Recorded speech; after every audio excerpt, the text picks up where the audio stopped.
Awo ya you. You will lay a desire. Then I'd wear that power. President Gay, via yet to get this again. I say, oh, me, I'm right. And by doing you, I'm a part of my trade there. Well, on it goes away. Alas, I will that you are not. We say you. Papa Mora, get clear up when anywhere, Mamba Sivole. Sivole. La rangée parmi national, très trop fort. Puis à quoi ben moi bah c'est sauvé des du oja. À moi ça il faut. Bien bio. Do ben yo ba pour mon yao. Papa n'y guitare, petit, blazo fait son nid. Kaidaka. Bena paya posa gogo mambo panjagu Apoblo akafwe Wa posa nyoka fwe Be afonte mwa bandi yo kwa kle yukiyen Nyonjo si mwen Posko kata tuyo kwe atrinyo diyo wan Emo o Nese tokan Is a poco where they play. Go on, yeah, I can't salute. What's to a gather to your way at your one? Emo, Nesetoka. Now, with is a poco where they play. Go on, yeah, can you get? Now, getting your bed when I know sound simply an end. Yeah, I do. Let's do what you just grab it to work. Now you're working. Are you now? Taibo Bodaki, I know we say you over. I want to your Kabala, need a boy and well. And yes, I'm going to buy the good mwege. Hey, Imo, am I gay? One of what I guess me, I'm done, and in the boy. Oh, ow. Bobo that you are not with you. So I get them for when you never go. Netoni and Rayo. Hey, are you? Opo just say, oh, yeah, I'm a cocky labor. Kaidaka, when it was to work, I go to let you know halfway. I just know. This is what you say. Bobo, yeah, la loi de mon pays, moi ne mon télé, télé by Botamu, Tanyada. Planning Papa, Benegasia, Baka on Lage, the Pussy Bo, the PSC baby. The Tonya Sido, you can not one, there was a Bob, was a dressy, Mango, Palipo, Takiano, and I will say you over. I will. Saibo. To a black blind do it so say. I just want to lay a bat to an hour you see you okay. Wait, Ivo, Saibo Boba. In the nigga pop and block where John B. Bangla. On the Kriana walk like a bad day de noir. Joseph was there. So, the one you're not really thankful to Sule. Say. Bobo that you know, and I will say you over. I'm done in it. Where are you? To walk away.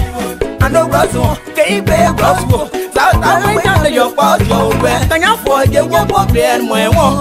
I'm the Pope and Yaguba. Don't feel it, I say, oh, Claudio. Say, back in where we are coming. Say, Bobo that you know, and I will say you over. Aba pepo swelu ninde swelu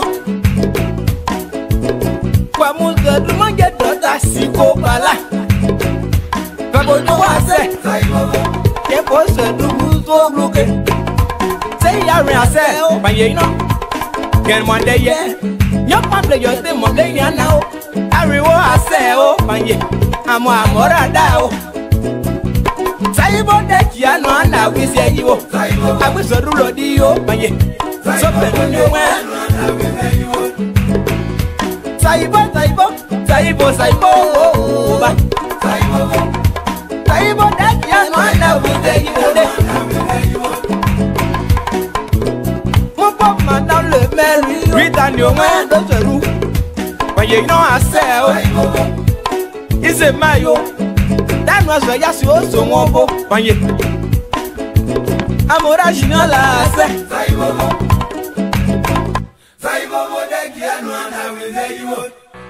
Ouais, il a fait une chanson à Mobile Production, voilà. Et Mobile Production, c'est une structure qui est créée pour les jeunes qui sont dans le guémon, pour les jeunes de l'US et tout. Mobile Production est là pour produire les jeunes talentueux, cachés, que les gens ignorent. Donc notre devoir, c'est de produire des talents cachés.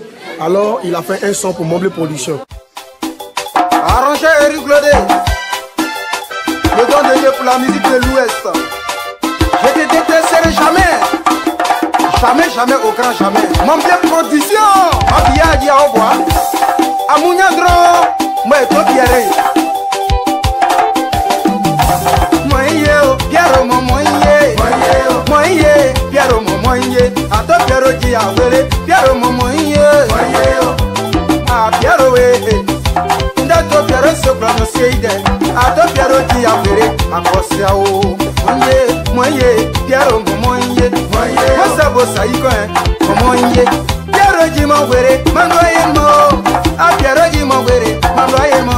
Eh pierre we bebe. Ha, ji a were, pierre mo moye. Moye o. To pierre moye o. To pierre moye o. To pierre ji a were ba. Lo poje yo ji a were. So no dunia embe. Amado, let's appeler. J'ai mon équipe à yon nez. Ma wadia équipe à yon nez. J'ai plébonné na kanyopo. Si à vous tienne, de kanywe. Kanyon de kogue, c'est pas du pléa. Pierre mon moye. Pierre mon moye. Pierre mon moye. Regarde, oh y'a ça. Moye, Tiblo, no pigeon boba, Yeruno. Ma boye blé, Pierre ouais. Moye, Pierre moye. Mon blé production. Pierre mon blé production. Assez au clano. Y'a un gars l'amour le côté. Pierre moye. Pierre moye. Pierre moye. Ericona, Pierre moye. Pierre moye. Ah, Chalicona, Pierre moye. Moye, ah, to Pierre moye.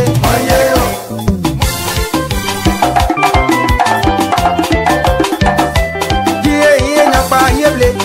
To Pierre die na pa yeble. Ah, nie, Pierre we. Ah, Pierre we. Pierre moye. Erico jato Pierre moye. Ore bomu jato Pierre. Erico de bomu jato Pierre.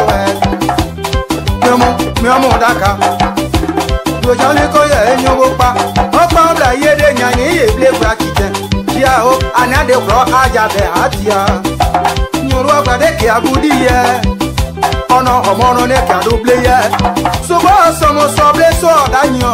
Paseble asenyo na yeta esa ye dibo sanere. E to Pierre jawe ke. To Pierre point son weke. To Pierre ibi wa mo pa. Kaya no e ka sene la taya mo la osiane. To Pierre ki agba ere papa ko. Kia o a to Pierre moye. Ah tu agba mo e. Dibe ko agba mo e. Pierre we.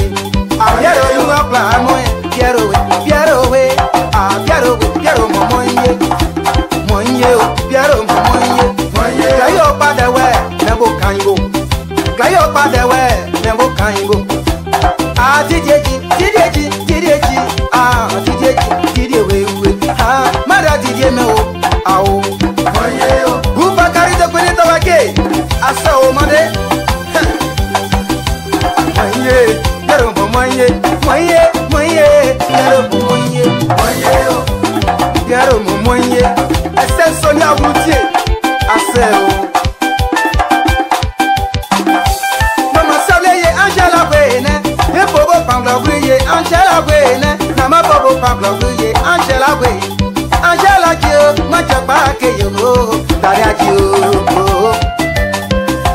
Moye, Angela Momoye, ah oh, Mama Bokembla, Tia, Mama Kembla, where you ah, je sais ma Jackie, je sais, Mama, je sais, Tania Kyoto, Handa Nicolas, Memotia, Manda Nicolas, Tania, Nicolas, Breton, Otuachi, Naipo de Wenge, Mwen on la Chili, Agia, Agia, Moye, Piero Moye, Moye, Moye, Moye, Moye, Moye, Moye, Moye, Piero Moye, Moye, Ale, Moye, Moye. Good evening, folks. I'm Sinto LIBERIA Public Radio. We just go ahead and shortcut most of the stuff tonight.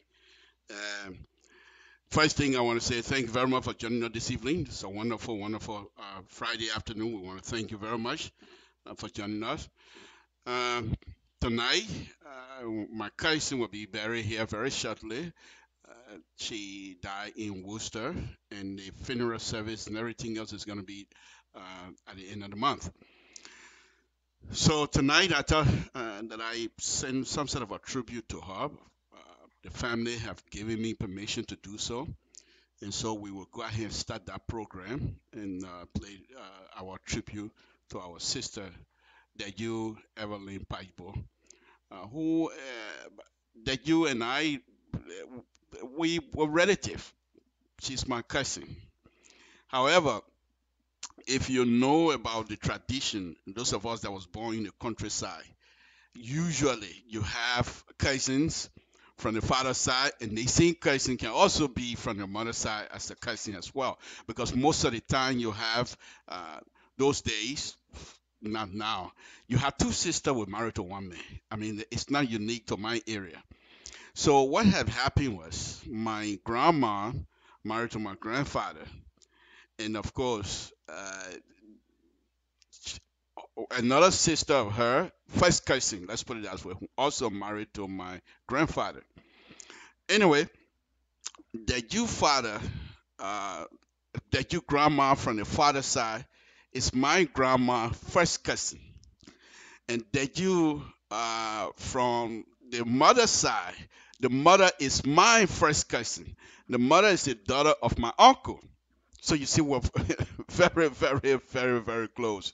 However, that I'm about the only first cousin that perhaps would say this, that my relationship with the cousins from the Basobli side is much deeper, because they all come to Toad Town to spend time with their grandma and grandfather, and they and I were going to mingle out a lot growing up together, but I'm much older than them anyway. And then I will go to Basobli, where my grandmother is from, and then I act like a baby over there. And that your grandfather on that side in Ivory Coast was just taking like a grandson. So, we go places. In fact, when I used to go to Basobli, they used to put on a fight to say, this is the guy from Liberia. Let's see who's the Ivorian kid that can knock this guy down. Real fight. And I used to whoop them. I can say there's people that are still living that can testify to that. I'm not making it up. I don't want to call names. But anyway, so that you will come behind and start sinking behind me, giving me more strength to go fight. And that's some of the things that I used to enjoy of growing up in Basobli. When I got to Basobli, the first thing I did, the very first time when it started that fighting issue, I identified the stronger kid in the town, and I flogged him publicly. And all the other kids around, they never used to mess with me, because they knew if I can flog their chief, they can't mess with me. And so when I get in town, all of those people that fool around with Deju and the rest of the Samson in town, you better be careful. In Basobli, I'm not making it up. By the way, that's the past. So Deju recently passed away. It's a very sad story for all of us.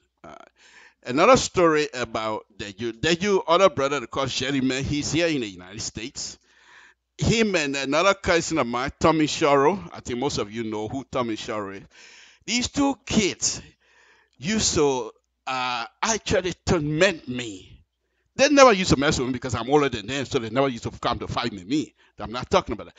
But when they get in town, the way they are taken by their grandfather and their grandmom, including all the other, even my own father, I used to be jealous. I give you an example. Here comes Tommy Shoro. Tommy Shoro gets in town, and the first thing is the old man Shoro would say, Tommy, oh, all the food that's there, nobody you're not eating until he find Tommy. Tommy must be farmed before people eat. Same thing with gentlemen. And then when you question them, they say, well, they're not even from here. They're from different, we got to treat them nice so the people don't know that we're doing good. But I never really appreciate it. I'm hungry. I'm on wait for Tommy, and that's why every time I see Tommy, I make sure I bring that up. Every time I see gentlemen, I make sure I bring that up. You too cause me to be hungry from time to time. That's Samson too. Giving you some story this afternoon. But anyway, let's go on. Again, our sister passed, but knowing who that you is, this is what she would like for us to do. So stay around, have a joke and stuff like that. It's a very sad story because he's young.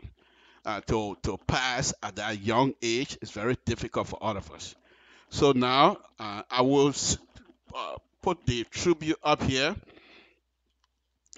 so that brothers and sisters would know that we also here on Liberian Public Radio and not only pay attention to these kinds of stuff, but we're very sorry.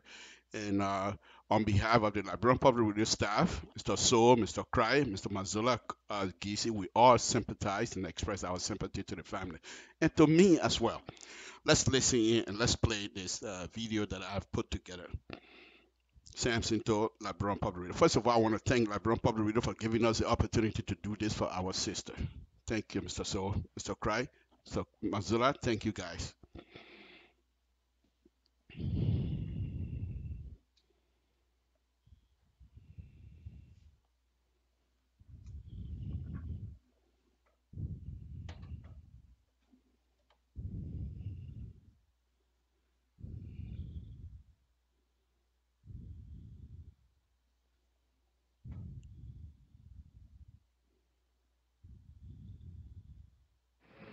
Evelyn, this is your sister Chantel.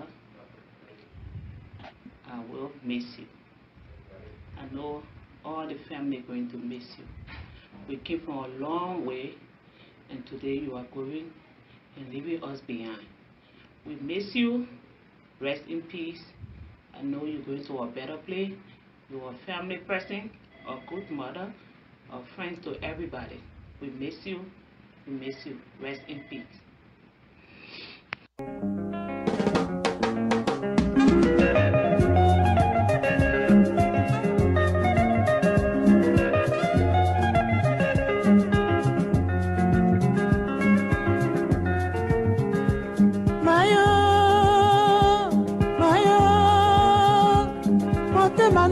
Mana esanga na tikala senzeko ya pamba nalela yo na mosika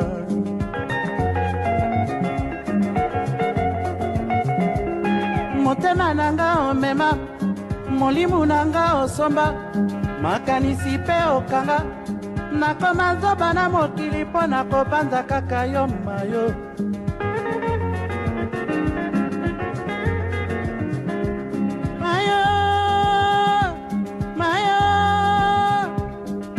kotianga mwana moto na motalaka ponga na kauka esengo nini okoyoka ye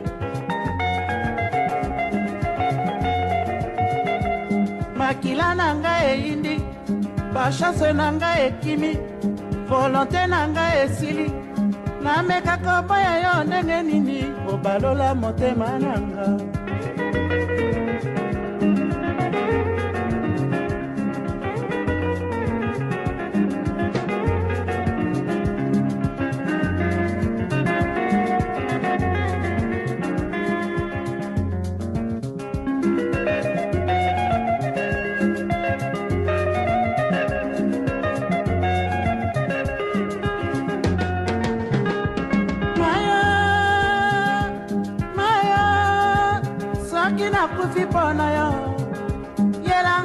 solo bakisa na lilita nanga banzanga ta moke na sepela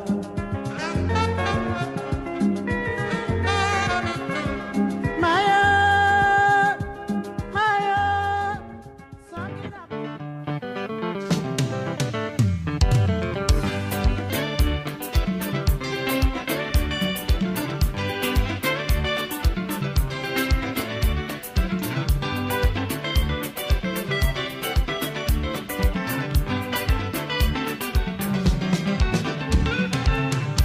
Oye mama munwe tubelanga Oye mama munwe tubelanga Tubela masumu ya mokili fungola motema Tubela masumu ya mokili fungola motema Oye mama munwe kumbala Oye mama munwe kumbala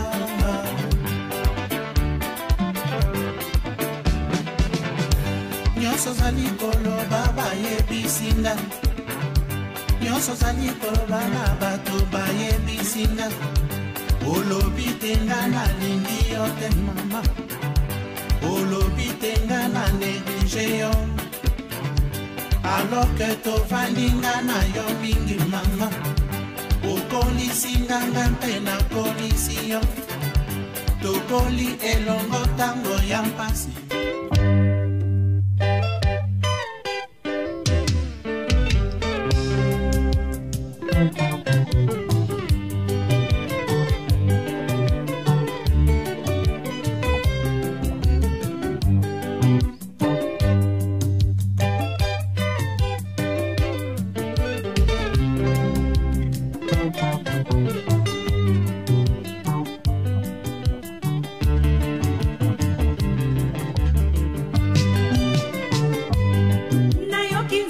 motindo ya mpasi banyokolio yaka pembeni nazali sewa yo ya motema tovandi bomwana tomesendinga na yo dunia tobandi bomwana kimoninga na miso ya mama ezali mabe na yo baokomi na mpasi nazate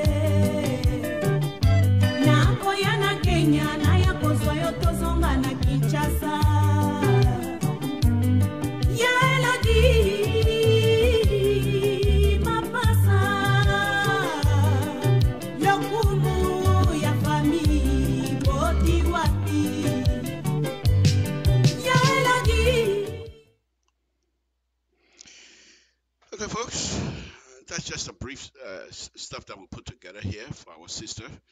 That you, as Sister Chantal already said, we all love you and we miss you a lot, and we know you're a good family person. But these things happen, so we just continue to pray for the rest of the family. Hopefully, things will be better for the rest of the family as we try to lay you to rest. May your soul rest in peace. It's a difficult one, but we have to move on. Thank you. Okay, folks. The story tonight, despite the difficulty that I'm going to be having here from time to time, but that's okay. That's what a man's supposed to do. Not just a man, any human being, woman or man. You have to be brave when these things happen to you. You got to move on. Tonight's program is a very interesting one. We'll continue to read the Propo agenda, but I'm going to mix it up tonight a little bit. So come with me, join me as I try to take my seat here. To do this Propo agenda. So stay with me, Samson to LeBron Pub Radio. Let me take my seat and try to bring you up to date what is happening. It's a wonderful, wonderful Friday afternoon. Before I go on with bringing you up to date and reading, today, besides my cursing issue that I just brought up past and I played the tribute, it's also a very sad day for me as an engineer, Liberian engineer, practicing engineering here in the United States. It's a very sad one, what I got today. a friend of mine, very good friend of mine.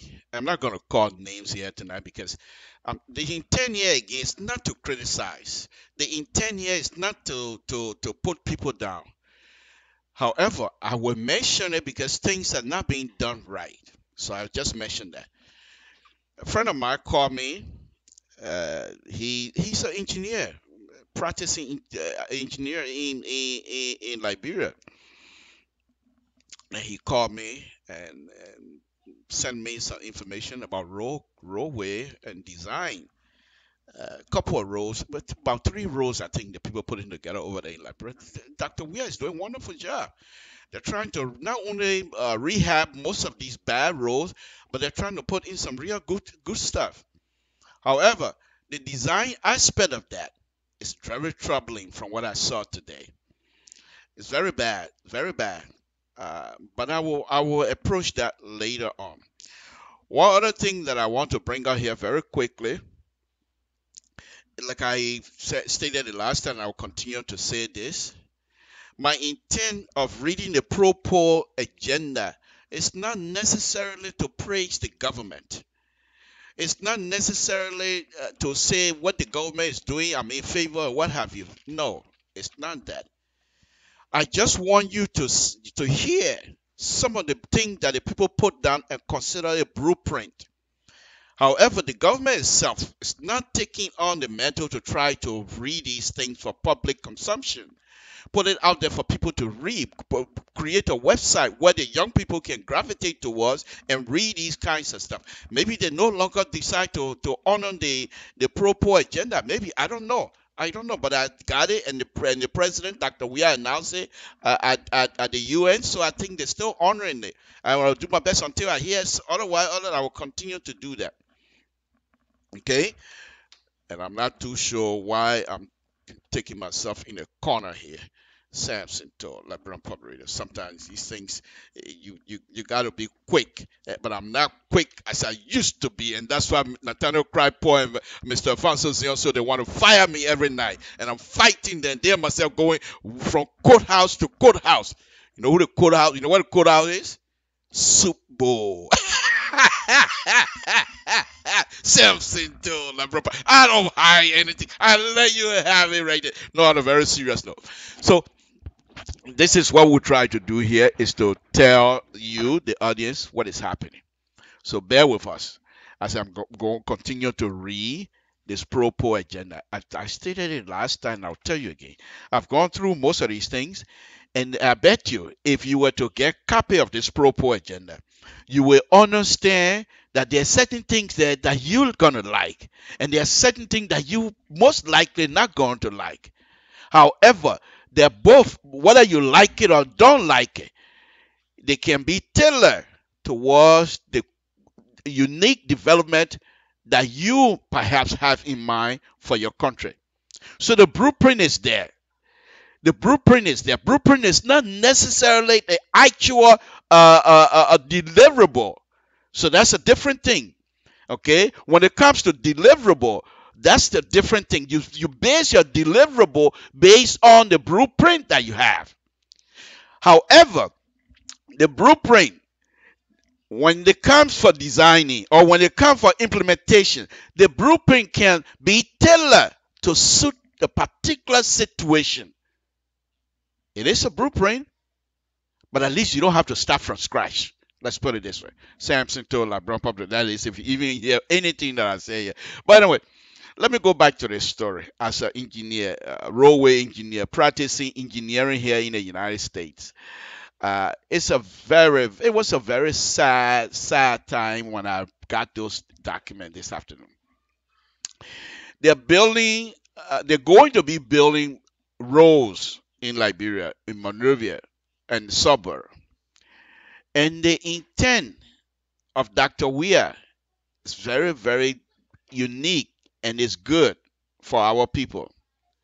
But those who are responsible to carry out these policies, they are not doing a good job. I would say so, because I got the document. I'm not going to show the document now. When I got it this morning, My friend told me, okay, it was very early in the morning, around about 5:30 my time in the morning. He called me, said, I'm sending you, emailing you this stuff right now. Get up and look at it. I said, my man, I'm sleeping. He said, you crown fool, get up. I said, yes, sir. I open it up. He said, I will call you back in 1 hour. Try and open it and go through and see what you can find. I opened his stuff. I started going through it.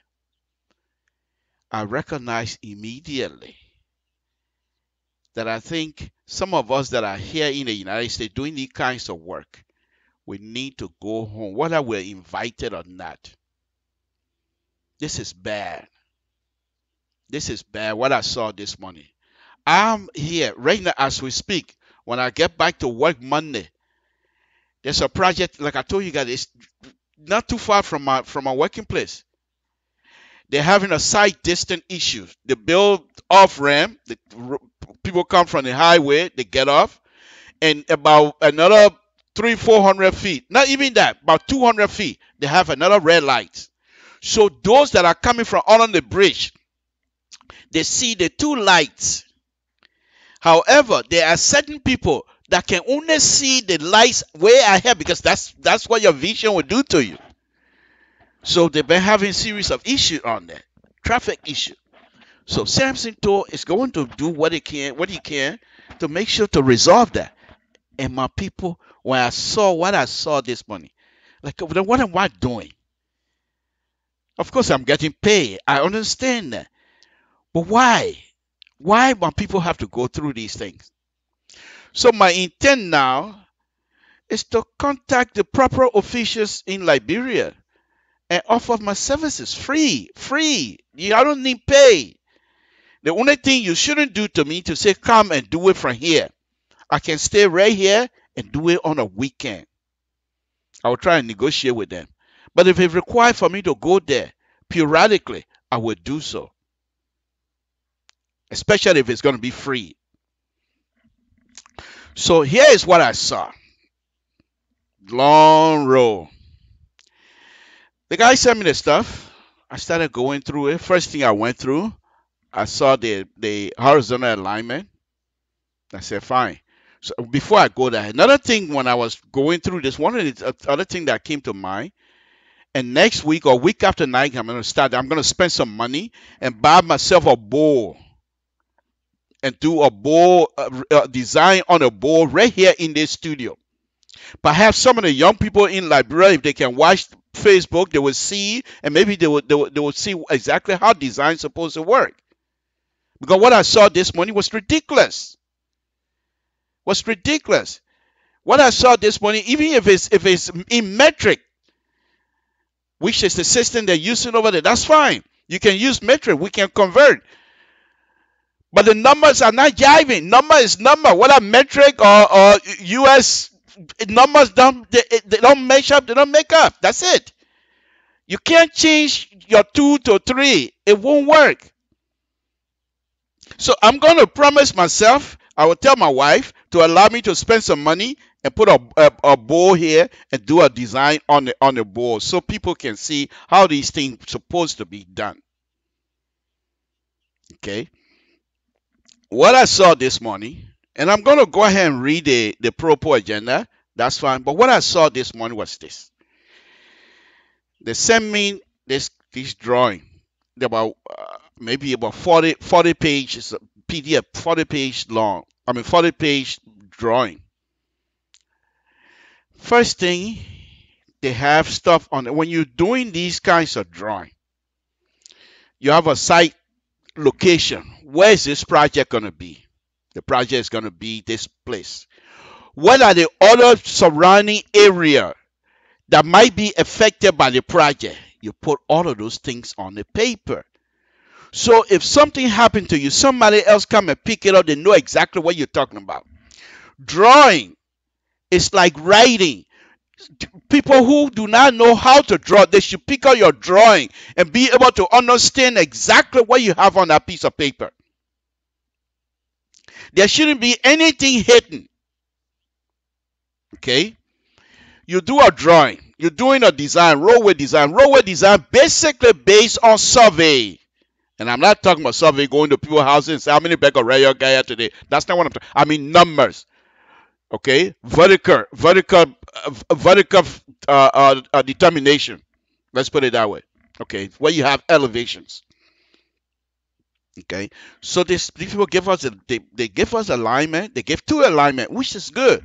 They get horizontal alignment, then they get vertical alignment. Horizontal alignment is when you're driving the road and you're going like that, and you're driving, and that's your own vertical alignment. When you're climbing hill and going downhill, when you're driving, you're on horizontal alignment. When you're going uphill and climbing downhill, that's vertical alignment. That's profile of the road. So they show us the profile. These people have on the profile box cover, existing box cover, without telling us what size it is. You want me to guess at that size? Not only that, they're not telling us what size what the cover was, but what's the flow line? What's the elevation of the flow line? Nothing. No station to say we're starting here. This is the box cover. Your station are there to determine on your profile, on your alignment, where this particular aspect of the road, where they say that you put it on there, what are those things that you put there to give you the station? It's like this. Think about this. In your room, in your own bedroom, you get up, your foot of the bed. I don't care where you put your dresser, but just imagine you have the dresser at the foot of your bed. So you measure from the foot of your bed to the dresser. Then you say, my dresser is 2 feet, 3 feet, 4 feet away from on the south end of the house to where the dresser is. Or you don't even say south. 2 or 4 feet at the foot of my bed is my dresser. Anybody that read that, they know the thing is 2 or 4 feet from the foot of the bed to the dresser. The dresser has been given a definition, has been given a position. This is how you do this design. I'm just trying to give it to you because if I start talking engineering, you're not even going to understand it. So I'm not going to go that far. But these people have none. Astro, the engineering basically in the whole world that control the standard. They give you certain procedures. By the time you finish your second year in college, engineering college, Astro procedures should have been part of you a long time. And they tell you how much cover you need over a box cover or the cover. How much dirt you have to put over so that the cover, when they drive on it, they don't smash it. Because they have done their test. None of that information. Those are the kind of information you put on your plan. None. Okay. So they give us a profile. Profile according to Astro, you have a gray coming in and you have a gray going out. Setting when you subtract, you have a gray coming in is positive, gray going out is negative. Okay. Hold on. Something else is making noise here. All right. So when you subtract, say you're going in 2% gray, and when they say 2% gray, and I'm sorry, I don't mean to bore you with all the engineering jargon here that I'm going to give, but it's very painful that people who consider themselves engineers can't even understand these basic stuff, and they're building road, they're designing road for something to drive on, and it's very painful. So bear with me. When I say gray, okay, here you got, say you at the elevation here from sea level down. When you measure elevation, is measured from sea level because sea level is usually considered 0. Now that's quite correct, but I'm just gonna go with it. So from the sea level to my fingertip here, say it's 100 feet. Then if I keep the 100 feet and then I come back up here, it's 150. But the distance here is 5 feet. From the finger to this 150 is 5 feet. So I subtract the elevation and divide by the distance. That's giving me a percent of slope. And you do the same thing going out. So what the Ashton said, when you subtract those two, if your grade difference is less than 0.5%, then you don't put vertical curve on there. You just put smooth roll. They're not doing it. They didn't even do that. Okay? So when you look at it, I deal with this thing every day. And I look at it, I'm like, what am I supposed to even say? So the guy called me. And he was, he's a good engineer, but he's a structure engineer. He's not a roadway designer. See, the engineering business have different aspects. Okay, you got civil engineer. In civil engineer, you got structure. You got roadway. Okay, you got hydraulics. They spread it out. They don't put it on. But people like Samson too, and I'm not mean to say as way of bluffing. I'm serious. I can do hydraulics as well as structure. Okay, so I can hold my own. To be honest with you, I can hold my own. Okay, now I'm not saying that I'm good. I'm just saying that I can hold my own. Okay, let's get that straight. So anyway, he called me. He calls and said, okay, hey, Crown man, you ready? Yeah. I said, yeah. So when he started with usual blah blah blah stuff. I said, look, come here.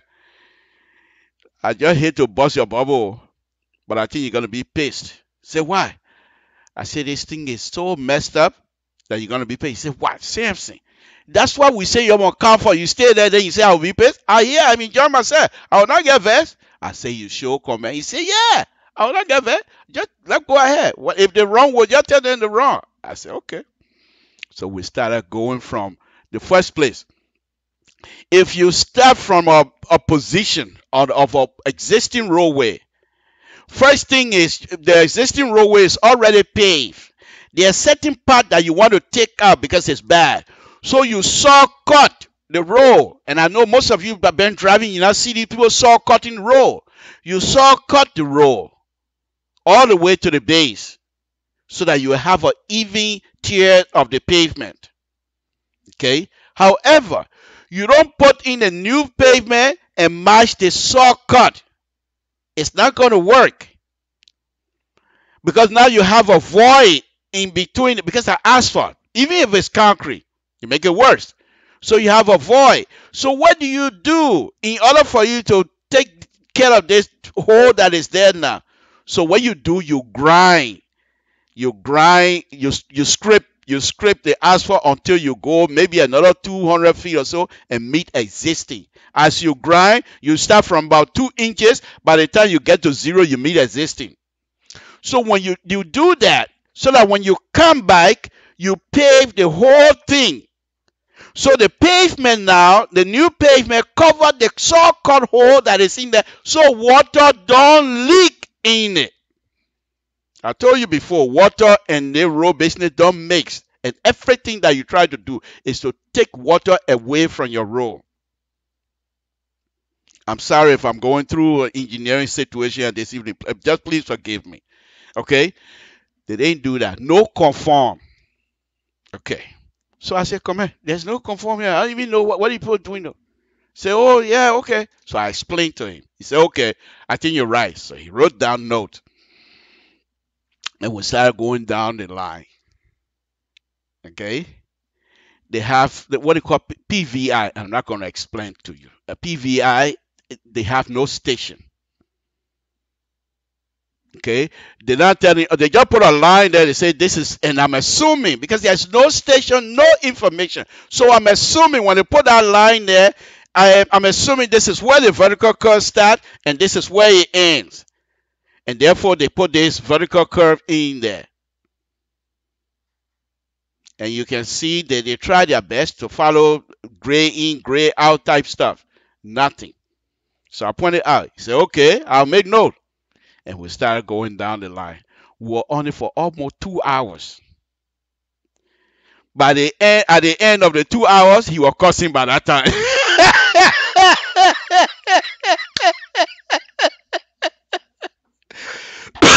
Excuse me. He was not only upset, but he was cussing.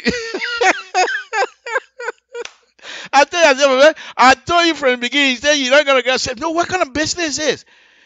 Then he started telling me. when he was angry.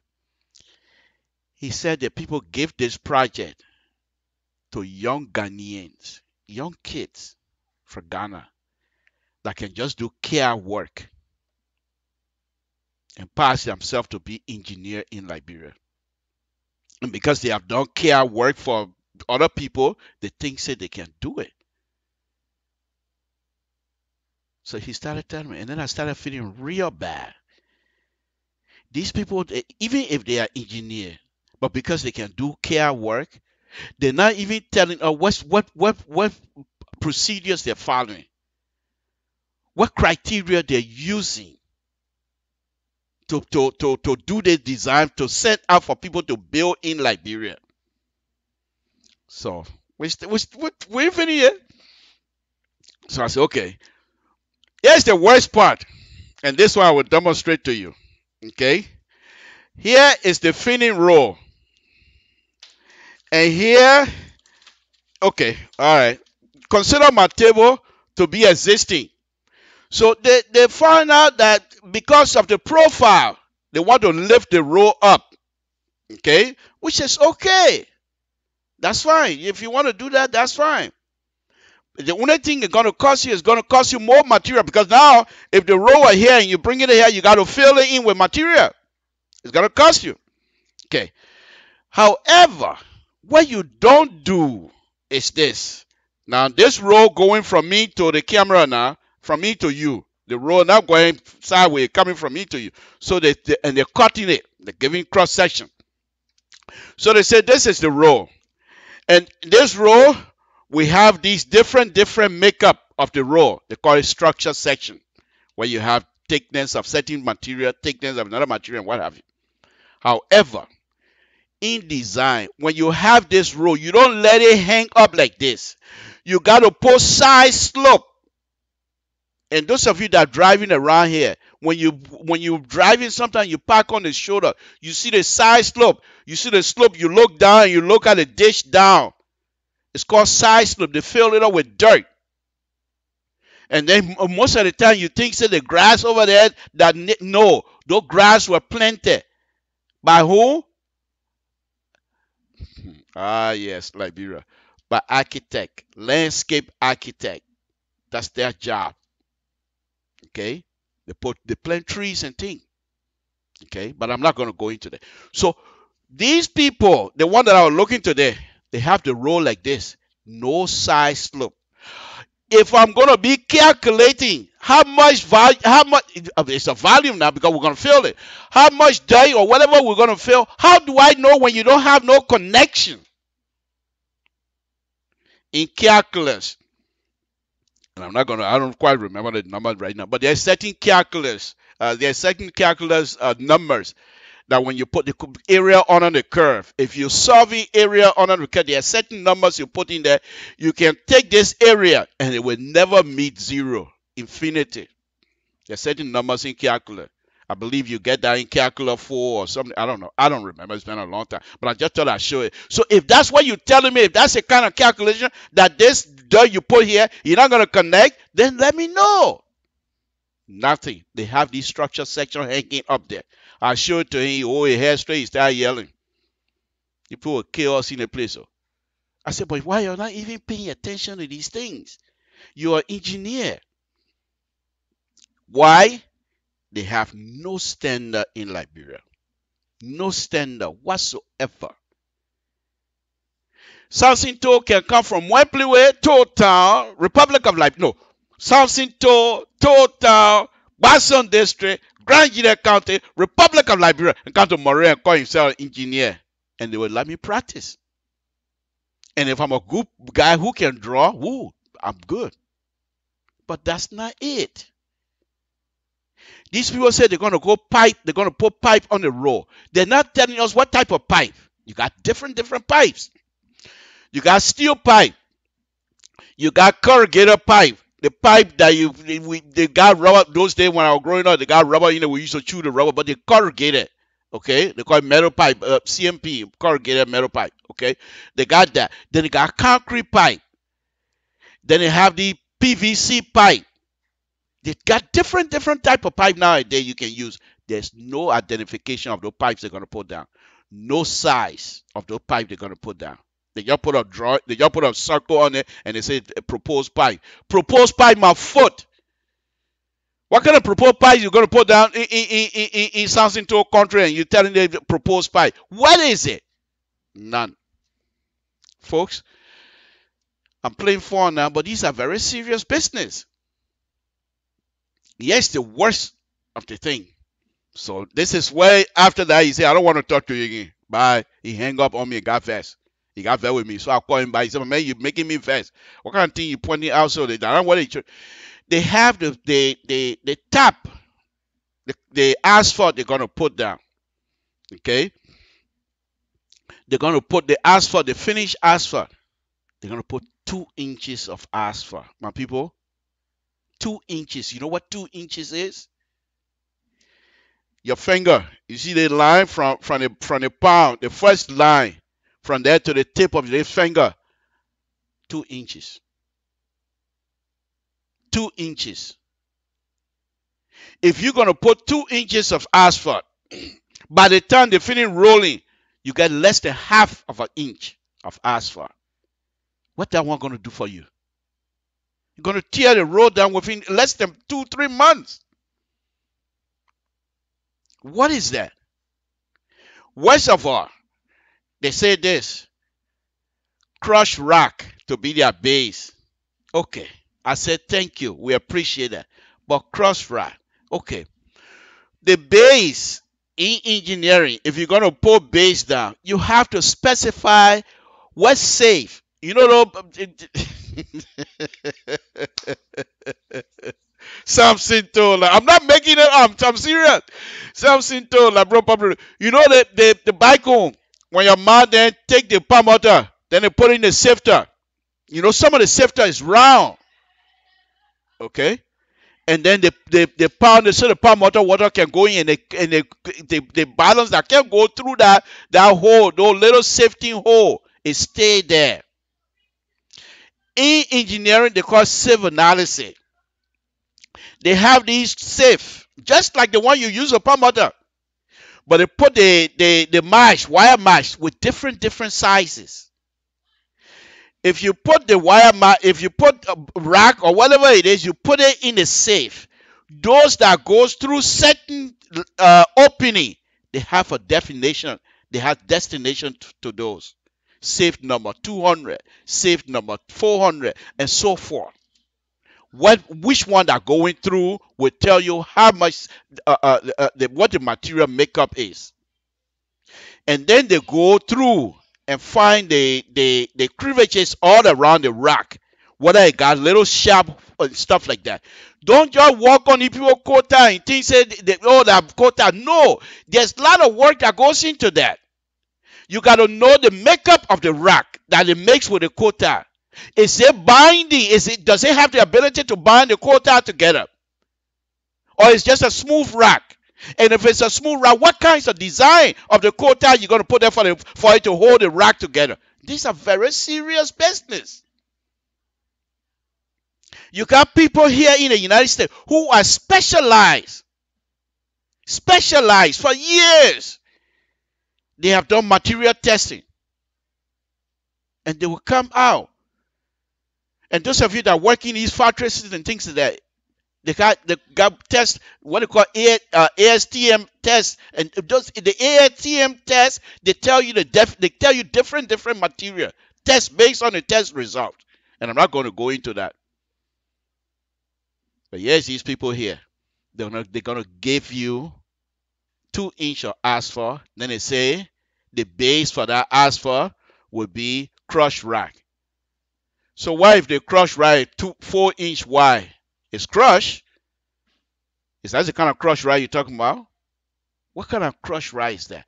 So basically in engineering, by the time you're done with your drawing and give it to the people, they should read the drawing and be able to understand exactly what you're trying to do. It's just like writing.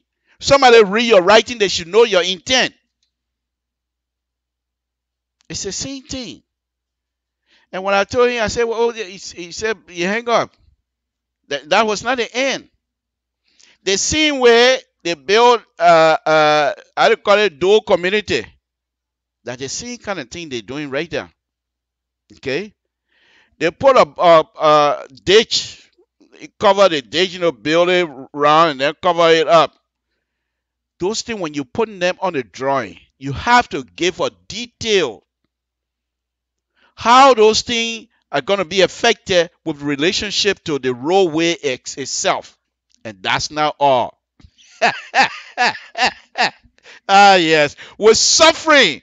We're suffering. My people, we're suffering. I'm telling you, they have the distance all of the street in this place, from the center of the street to the edge to the travel way. Most of the time when you're driving on the highway, you see what they call the fog line, the white line. Then they got the yellow line. Okay? If you're driving on 2 lanes, that means 1 lane going, 1 lane coming. From the center to the fog line, to the white line, it's 12 feet. They will not give you 11 feet. They give you 11 if they're doing construction. And they put K-rail in there. Then they give you 11. But other than that, they will never give you anything less than 12 feet. In metrics, 3.6 meters. And yet, you guys, you know what they did? They say from the box, from the beginning of that box to the other end of the row, one side from the center to the box, they include the box as being the drivable area to be 11, no, in fact, 10 point something feet. And these are people that consider themselves engineers. And they give this drawing to my friend to review and approve so they can start construction. So if my friend was not somebody who said, oh, I better look into this thing a little bit more and just approve, you're going to get 9 point something feet of road with 2-inch asphalt. In fact, you know what they call it? You know how they call it asphalt? You know what they call it asphalt? Open, what is it? Open binding, something like that. Okay.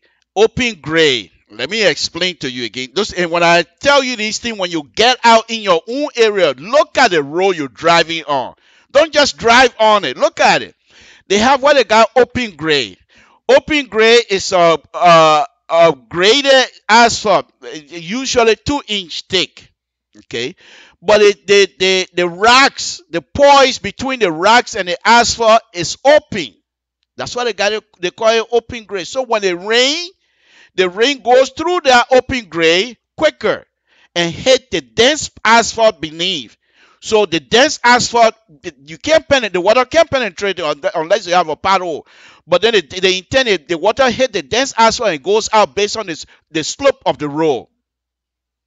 The reason, once again, is to get water away from the quota and whatever as soon as possible. And that kind of thing they come and put down on crushed rock. I just thought I'd throw that in there. Folks, it's a very interesting situation happening in Liberia. And what I said the last time, I will say again.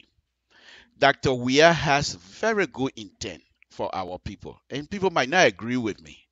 That's fine with me. I'm just stating my view. I truly believe. But there are those who are unable to produce will continue to sing the praises of Dr. Weah. And Dr. Weah have to tune those kinds of praise singer, tune them off. And ask them, what can you do for me? What can you do for this country? This beautiful country. What can you do for it? If you can, please excuse yourself.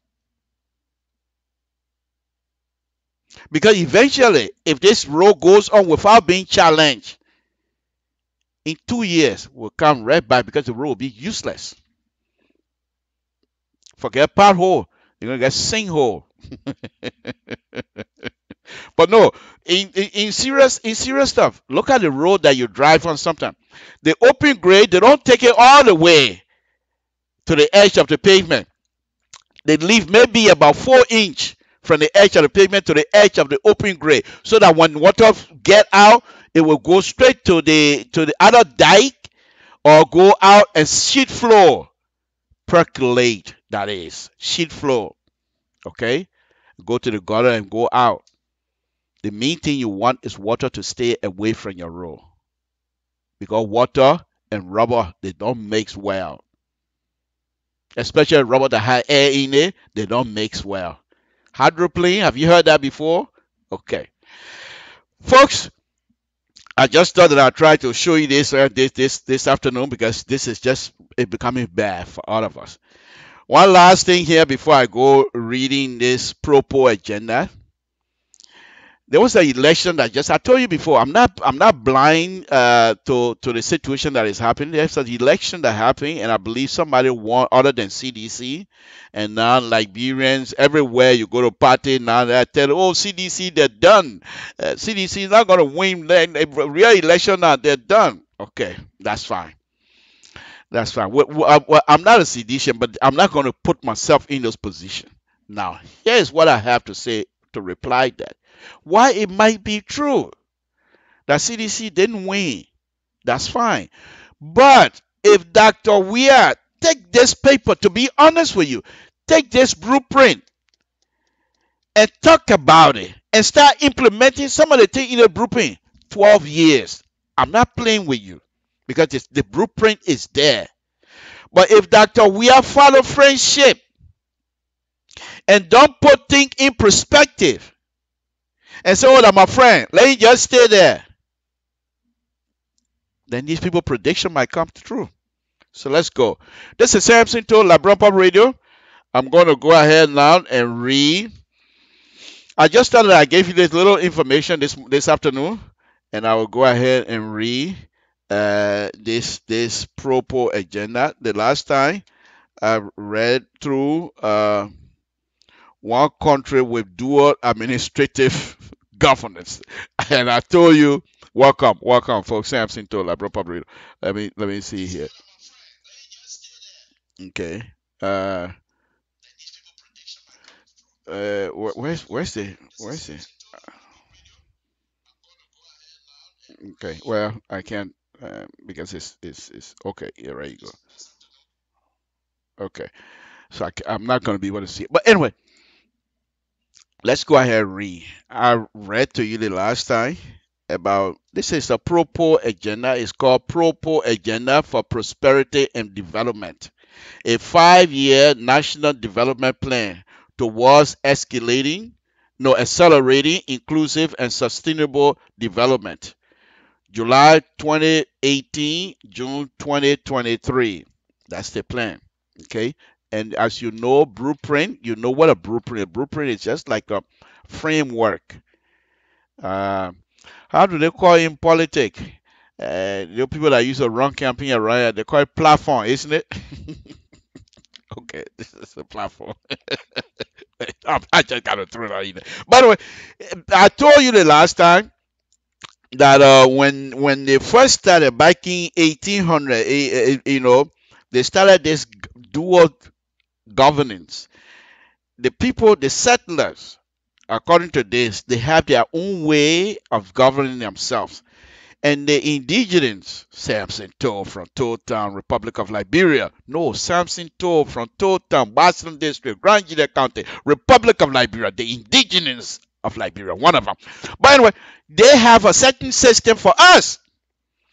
However, they decided, according to this, that according to the blueprint, that the settlers, their system must dominate the indigenous system that they themselves have set aside for the indigenous. They didn't bring two of them to march the same time. No. They were uneven. At the same time, they tried to govern the system they set for the indigenous by taking people, commissioners and things like that to manage the affair of the government, the central government. Even though the central government believe that they have a two system in Liberia. Folks, get your head on this and you will enjoy it. So I told you because I believe that because of the two system, We're still having this issue going today because when they came, they decided we were not equal. There was no equals in a society. So they would treat us differently than they treat themselves. And as a result, the system they have for us is quite different from the system they have for themselves. I told you the last time my grandfather, my father, everybody paid taxes. And in total, in BI chiefdom, that the makeup population, if I know my math, which I don't know, they probably have like 8,000, more than that. They only have one elementary school in total. And you have all the other villages around in BI chiefdom used to send their kids in total. Sometimes the kids will walk hours just to come to school. At the same time, these kids that are walking hours to come to total for school, their parents were paying $10 house tax. And these taxes go to Monrovia for 2-week party to manage and do what they want to do with it. You dare to come from total and question Totman, what you doing with our money? You fool. Let me go on. Okay, so, but anyway, like I said, it has some very good, nifty things in here that you can do. Let me read. Tonight, we're going to read Modernization of Administrative Governing. This got to be interesting. This got to be interesting tonight. Samson to Labron Pabrito. Folks, I want to again thank you very much for staying with us. We appreciate it. But basically, what we're trying to give you here is information that we have. And this is not something that I'm making up. If you can get your hand on this document, the Propo government, like I said, unless the government of the Republic of Liberia have decided to throw this aside, then it's no longer value. But if it's still using it, then for me, I think it's still good. But let's look at it.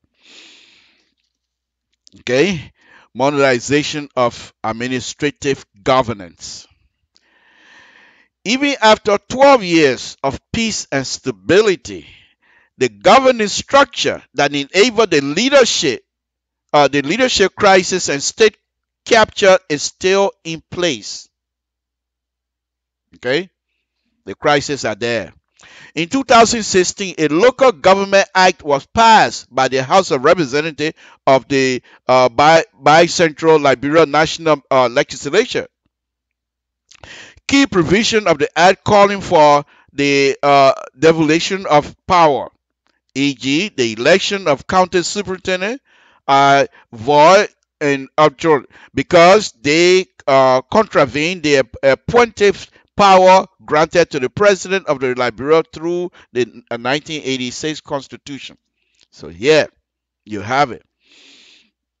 They passed a law that say the power, the superintendent should not be elected. They should be appointed by the president. Okay, all right.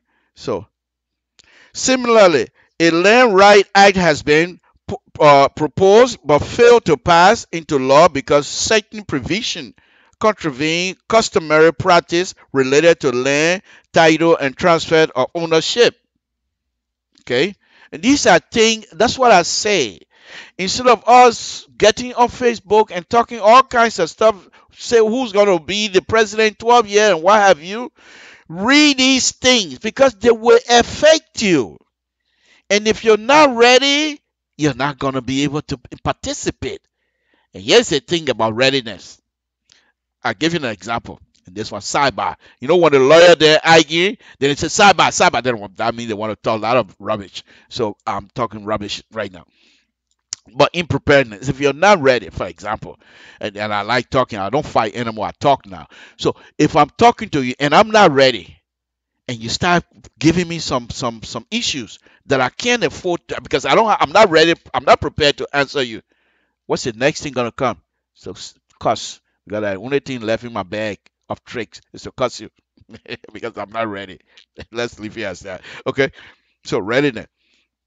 If you prepare yourself, you will. Okay. Seeking constitutional amendment is a more treasured route because the amendment clause, Article 97, effectively ring fence. The 1986 Constitution requiring a 2/3 majority vote on each proposition in Liberia national legislation and the national referendum 1 year after publication of the proposed change into handbill.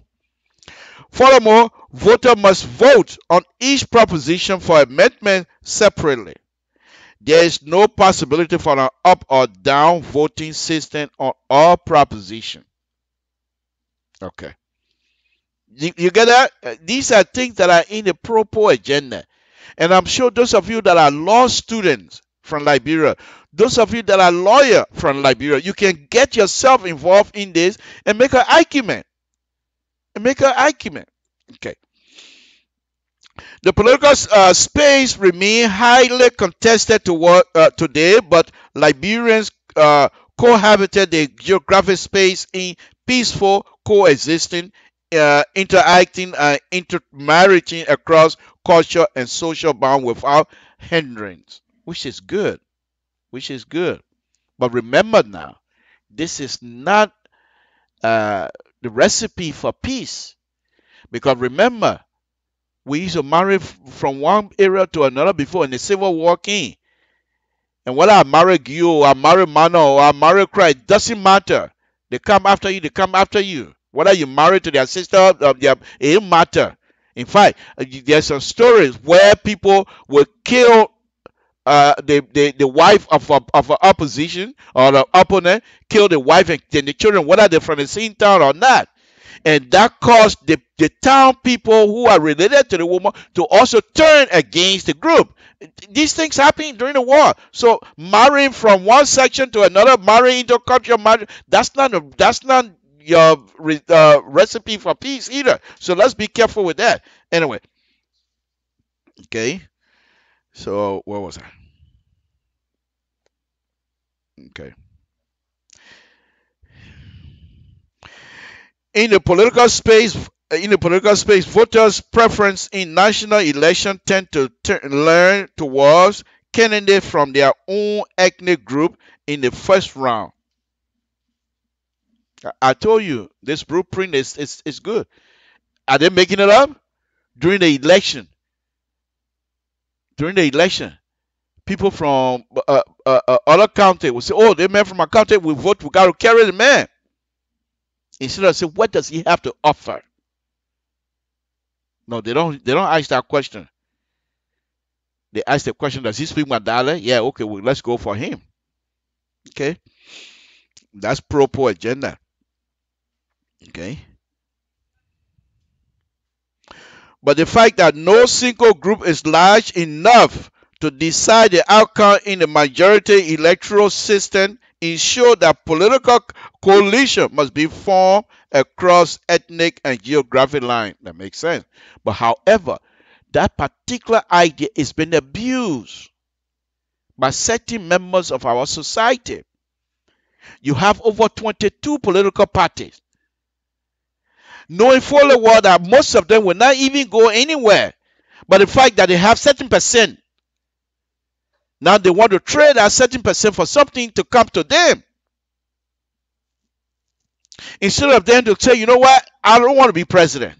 I can go and be senator. Since I'm popular in my area, let me go and be senator." But no, they go and want to be president. So they win certain percent. Not enough to do anything, but enough to make noise. So the president want to be president, say, "Oh, okay, well, let's trade. I'll give you certain ministry. I'll give you certain bureau. Give me your vote. Throw yourself behind me, and then you can get." What is that? What is it? Is that? Well, I'm not a political student. So those of you who are political students, you know if that's true. I mean, if that's good or not. Okay. So I'm not going to quaver on that. Let's go on. So that's that. Let me read the last one because I'm not going to be here long tonight. Let me read the last one, and then but before I do that, something's going on with my computer here. Stay with me, Samson to LIBERIA Radio. Let me do something here quickly. Okay. In the meantime, let's listen to this music while we're waiting. Samson to LIBERIA Radio.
Again, folks, Samson told Liberian Pub Radio, I want to apologize to say that I didn't start my show with the thing I wanted to, but with the kinds of emotional thing that I was going through, especially the tribute to my own cousin, threw me off my game this evening, and I apologize. But let me now, it's not never too late, so let's play usual my opening video. Let's play the video and see how far we're gonna go with that. Then from that, I'll play the video from Ghana as well.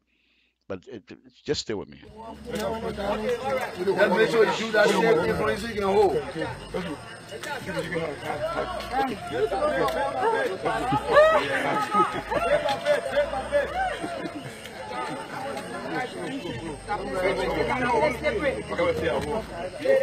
That will hold the stage. You are on the shoulder, you must stay.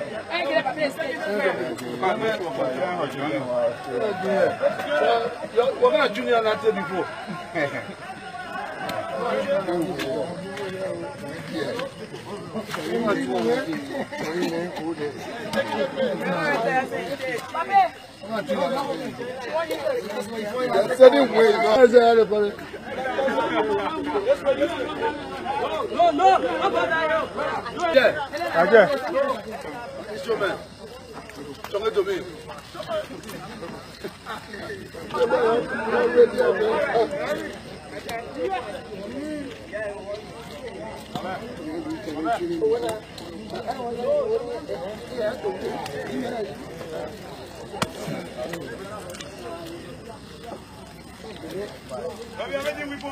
No, I beg you.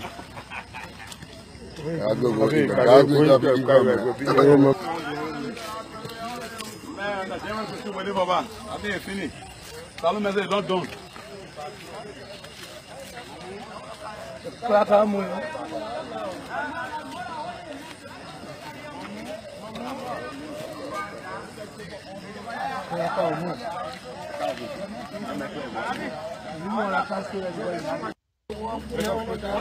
Okay, let me play this other one.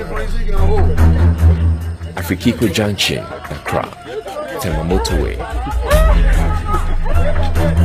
Apollo in the Western region. The police is watching you.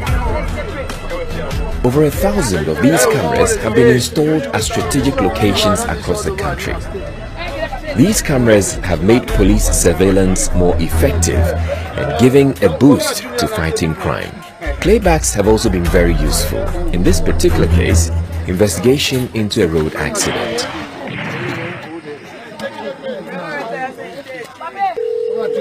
Good morning, police emergency. I'm your assistant. These cameras are operated from emergency command centers in Accra, Kumasi, and Tamale that are now receiving a record number of calls.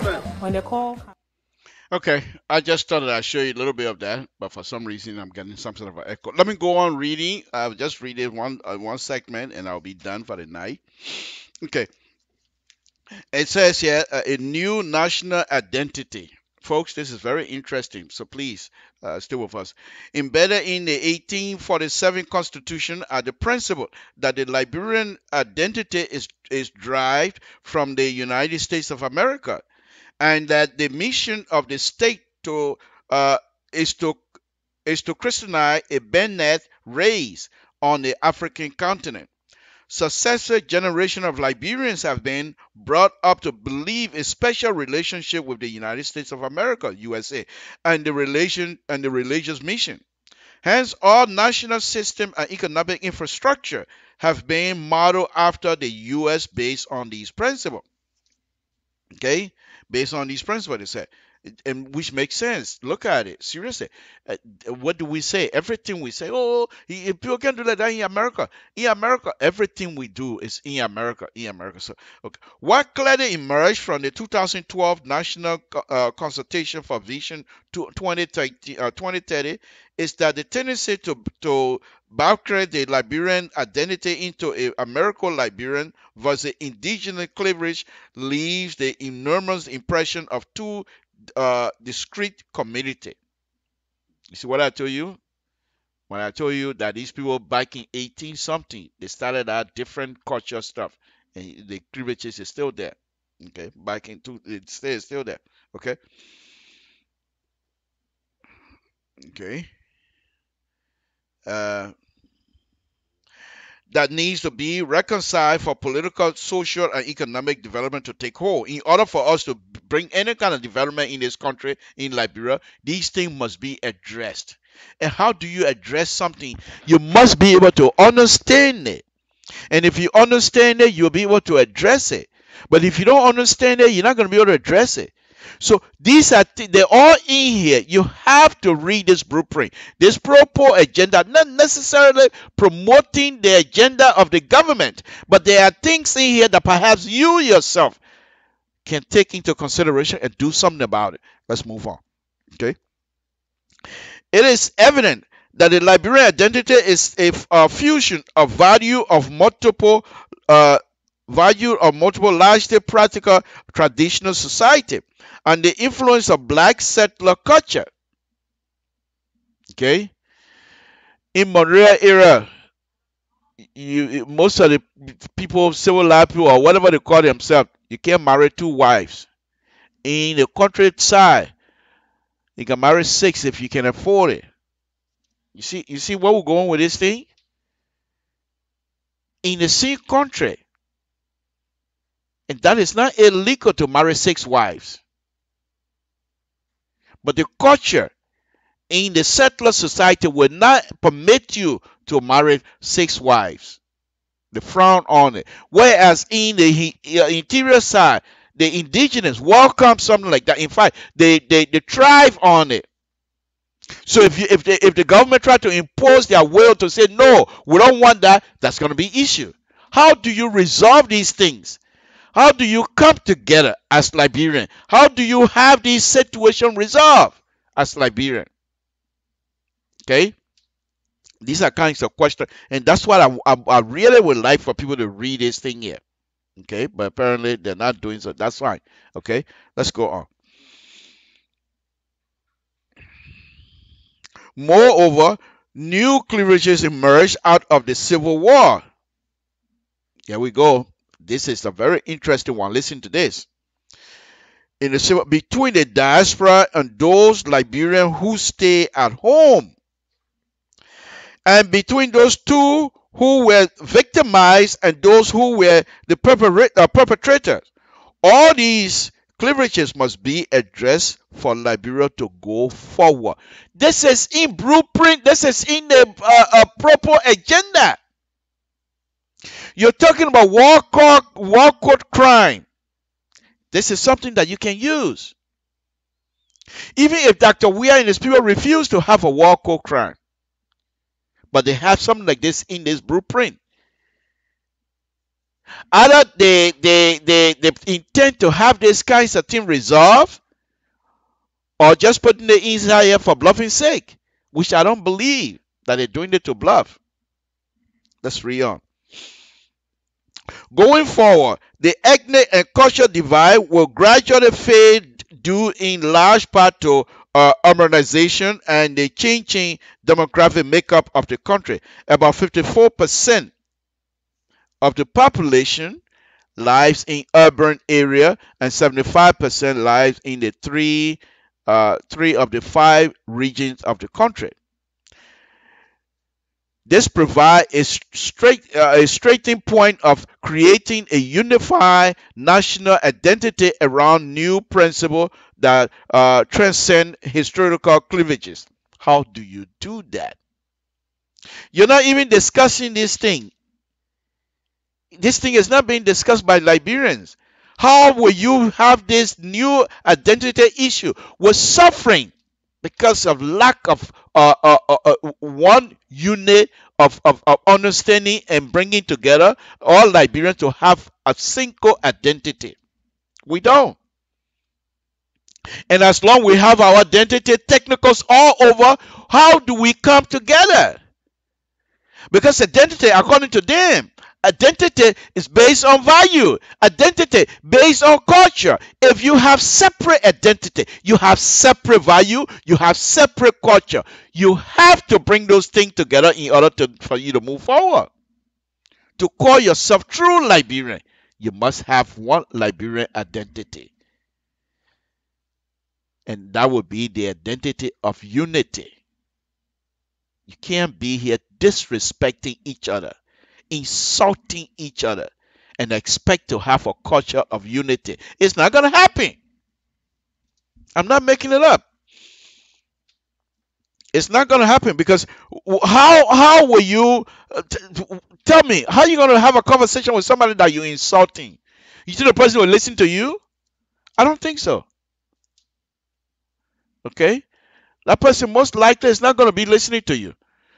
So how then do you intend to have these kinds of stuff resolved? CDC and its people, the Dr. Weah-led government, they can't solve this problem by themselves. It's not going to happen. They're going to need the opposition. They're going to need people who don't like them. They're going to need every one of us. But guess what? They will not even want to talk to you if you don't have respect for them either.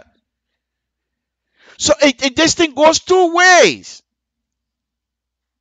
Stay with me, Samson. It's a very interesting topic here. I gotta fix my stuff here. Please bear with me here as I try to go through one more time. Let me see if I can fix this. Samson to La Proper Breeding.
Nombolo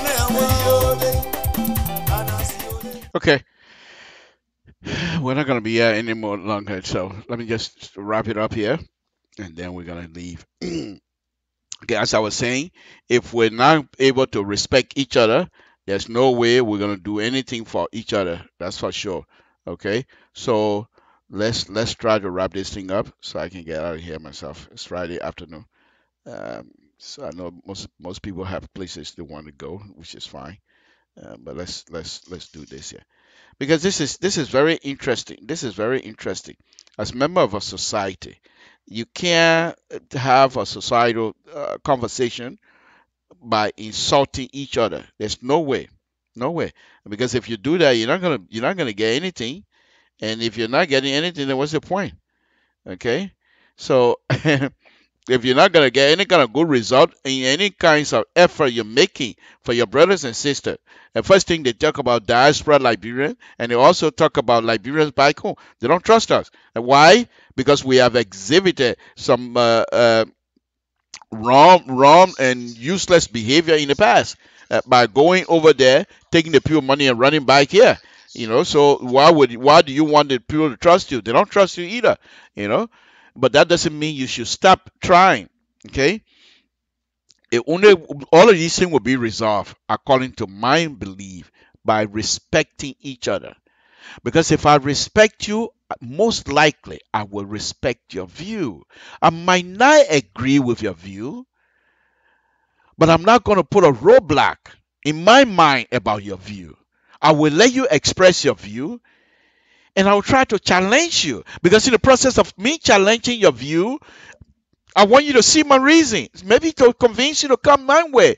But if I start insulting you, you're going to block me. You don't want to be bothered with me. So where's the conversation going to go? Nowhere, Samson told. Let me read on. Okay, the environment now formed the basis for a uniquely Liberian identity and value system heading into 2030. Hence, the need for a shared vision. I told you already, that one I'm even making it. To create a new dynamic required to build confidence and ownership of the future. You hear that? But how do you build that confidence in each other if we don't trust each other? I can sit down here and say the government been stealing ever since the kingdom. Do I have proof? None. And the government too, knowing fully well that they have not taken anybody's money to make effort to convince Liberians, they get angry. I'll take people money, then you come and lie on me. I'll even explain it to you. Where are we going to go with that? You're not explaining to us. You're not giving us any reason. So the smart people among us will then make up the story as we go. Because you're not giving anything. And the fact that you're not giving us anything, the smart children among us will provide whatever information they want to fill. Because there's a gap. And they have to fill it. And they might fill it with misinformation. Then when then you get vexed more. You can't do that. You are the servants of the people. You are not above the law. They elected all of you to serve the people.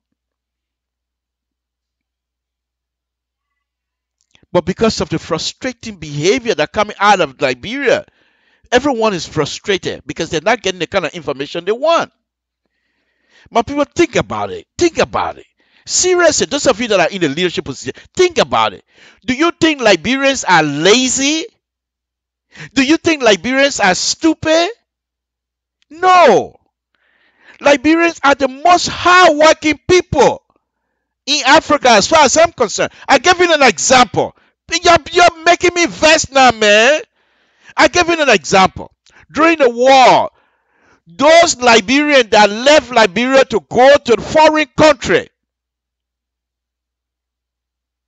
the women, when they dress, you say yes.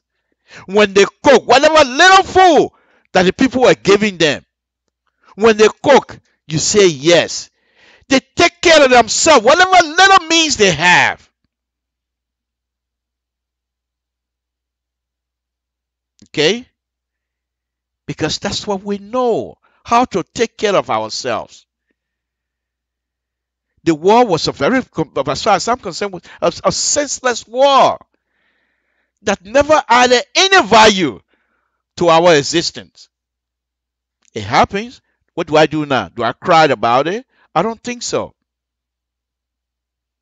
But how do we now build confidence for each other? How do we talk to each other so that we can see reason to come together and build a small country? Every Liberian now considers himself to be loyal. Like my mom would say, when she was a member of the Market Women Association in Monrovia, I said, "Ma, you can't talk. When you come here, you just talk about when you go over there. You don't want." He said, "I gotta act like stupid because if everybody start talking, nobody being yes sir, yes man, then where we gonna go? We elected people to lead. Those people are gonna have to make the decision. So if I come every time they make decision, I say no, that decision is not right. Then what's the point of me having the people to be elected? You have to give the officials that are elected, give them the responsibility, give them the trust to lead you. But you fight with them every little turn. And the officials themselves, instead of saying, okay, why are you fighting? Why do you want me not going to get loan when I'm trying to get loan? And let the people tell you why. And if there's no good reason, then you explain yourself. Why you think that you have to go and get this loan? Compromise must be the reason why you exist. If you don't have compromise, if you can't compromise, you can't lead. You will always have conflict. Folks, this is Samson Told like Brump Up Radio. I've been out here now for quite a while. So, next reading, Monday, of course, we will do another reading, Transition in National Leadership. Ooh, that gotta be interesting. Constitutional Framework. That's also going to be interesting. I'll try to read two topic, three. Constitutional Framework and Population and Development. Okay, just to give you a background. Okay, so stay with me as I now going to try to. Okay, I know I did it. Okay, I'm going to try to open a line and then tell me what you think. If you have your view, anything you want to talk about, bring it on. But one thing I would say, once you see or hear somebody on the line, just wait until the person is done, then you can call them. Then you can call in. I mean, but now for now, let me put the number up that you need to call. Samson Told Labrampa Radio. That's the number you can call me, 916-533-2048. Folks, I'm walking blind right now because all of my stuff are all shut down. I'm not too sure why. I'm not too sure why. I don't know. My little tablet that I have, and I called my son already to let me have his. Oh, this is for Facebook. I don't. Oh, do I want Facebook? Yeah. Jesus, Samson. You talking Facebook and you giving password for other things? Okay. All right. Give me a call, 916 533 2048. Okay. So, all right. Let's do this.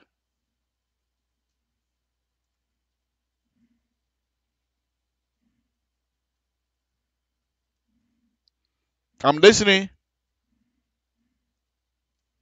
I'm listening. There we go. That's how you do it. Okay. All right.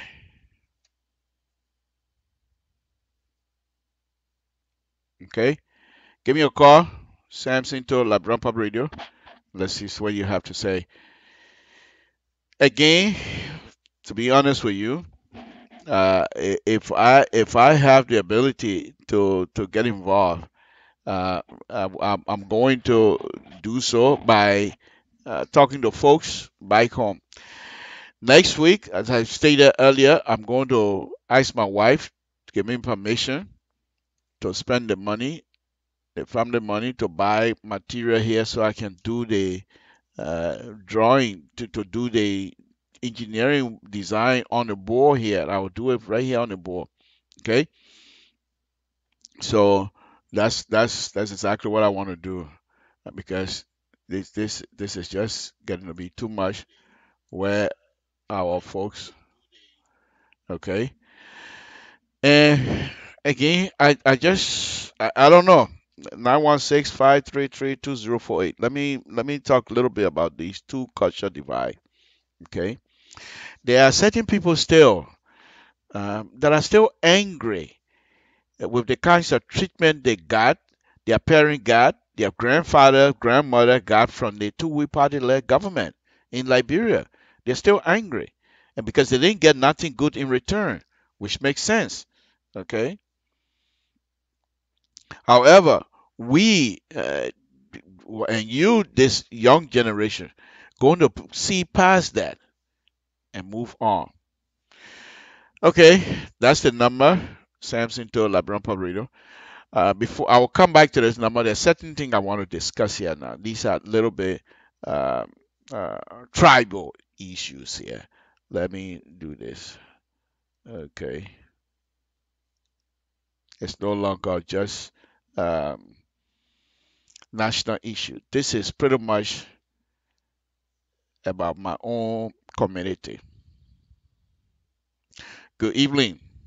This is Samson To Blaku to most of you. Like I said, even though I come on LeBron Public Radio and talk national issue, but I'm not blind to what is happening in my own community, the Nigeria community.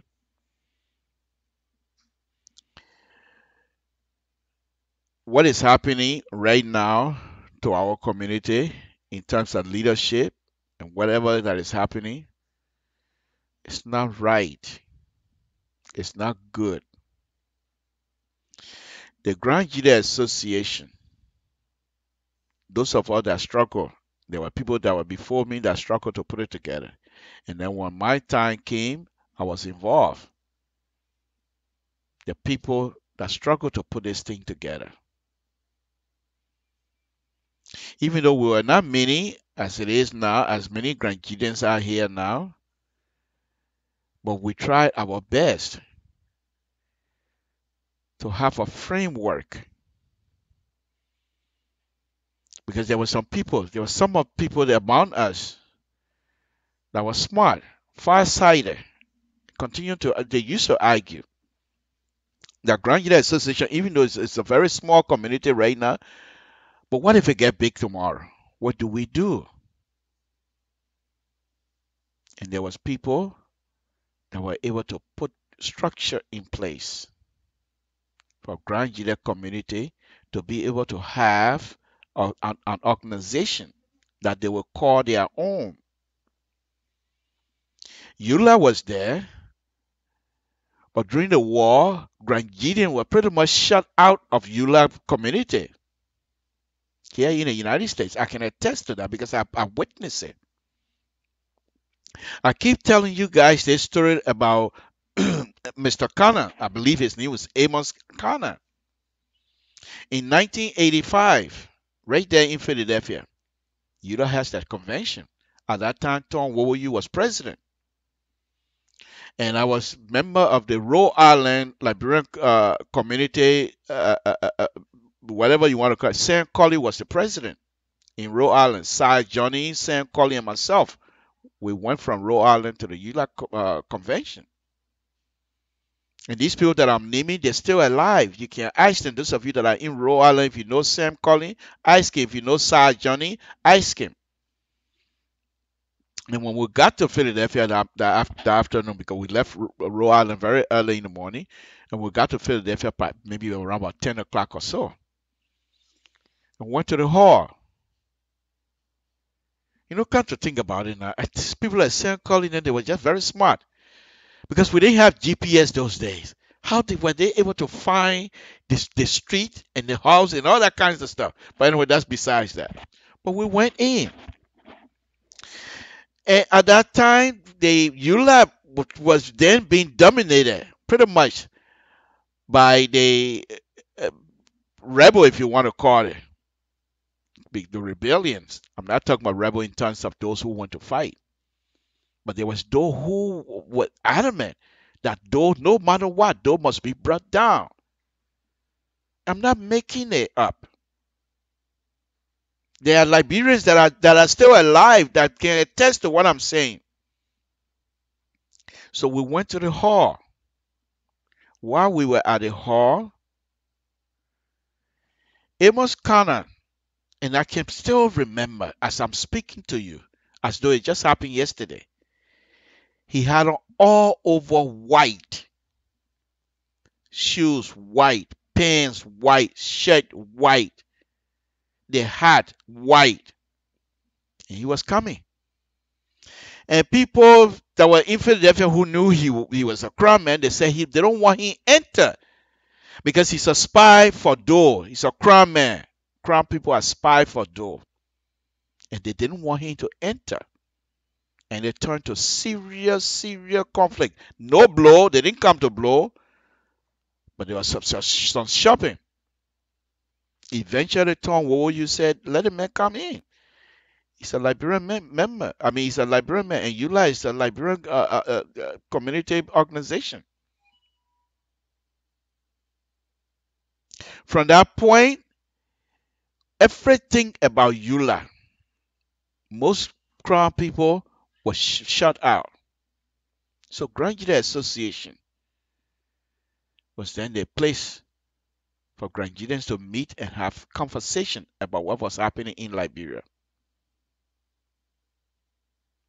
So Grand Judah County Association, I'm not going to go into a lot of detail here tonight, but Grand Judah County Association has always been the fulcrums, the linchpins that hold every one of us together. Whether you came here by boat, whether you came here by air, whether you came here through whatever means, as long as you're a Grand Judean, that association opens its arm to you.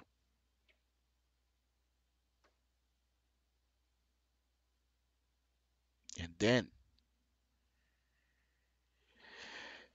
we have a issue then, but it was not an issue that would tear us apart. I remember Joseph Giblo and Geraniano had an election. I believe it was in New York. At that time, Joseph Giblo had just served on Mayor Dinkins' campaign.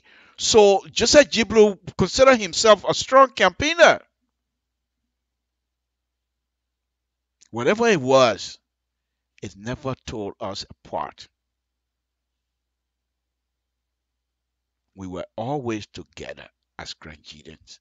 Not necessarily to fight against other tribes, but this was an organization at that time that if you are a crown man and have issues, another crown man would look after you.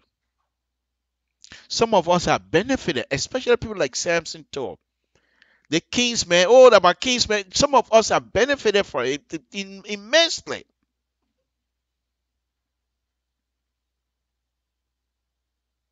What exactly do we want out of this thing? This is an organization that the leadership do not get paid.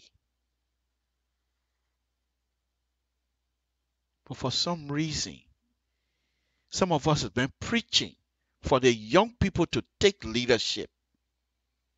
The reason some of us used to write the ugly English on Facebook those days is because we wanted you to see that if you, as a young person, take leadership, you will be able to tailor whatever it is that is happening to the association towards your own specification, the young people's specification. Not that you're going to drive us, the old people, away, but that things will become much easier because you young, you know what your fellow young man's looking for, and therefore you're going to go towards that.